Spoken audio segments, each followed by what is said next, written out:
হায়াতের কসম, আমার ইমানের কসম, ওই আল্লাহর কসম করে বলছি যে আল্লাহর হাতে আমার জীবন। বর্তমান ফিলিস্তিনের যুদ্ধ শেষ হবে, ইমাম মাহাদি এসে যাবে। ইমাম মাহাদি আসার 9 বছর পরে, ইমাম মাহাদি আসার 9 বছর পরে ঈসা আলাইহিস সালাম আসবেন। আর ইমাম মাহাদি আসার পরে 9 বছর এটার মধ্যে দাজ্জাল তার আবির্ভাব ঘটবে। এমন সময় আমি আপনাদের সাথে কথা বলছি, হাদিসের ভাষ্য অনুযায়ী মনে করেন দাজ্জাল আপনার বাড়ির দরজায় এসে দাঁড়িয়েছে।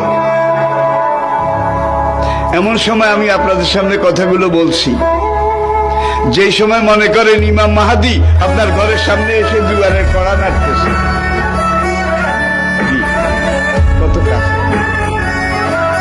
আল্লাহর নবী ইমাম মাহাদি সম্পর্কে, দাজ্জাল সম্পর্কে 70টা ভবিষ্যৎবাণী করেছে। কয়টা?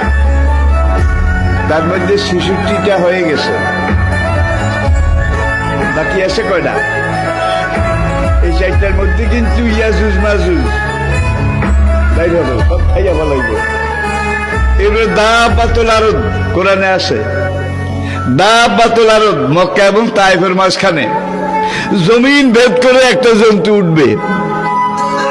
সেই জন্তুটা রাতের শেষ প্রহরে মাথা উঁচু করবে, মাথা এত উঁচু করবে কাবা থেকে দেখা যাবে, ইয়ামেন থেকে দেখা যাবে, বাইতুল মাকদাস থেকে তার কল্লা দেখা যাবে। সে কল্লা উঁচু করে বলবে, হায় দুনিয়ার মানুষ, সে মুসলমান জাতি, দুর্ভাগ্য তোমাদের, আজকে রাতে আল্লাহ তওবার দরজা বন্ধ করে দিয়েছে।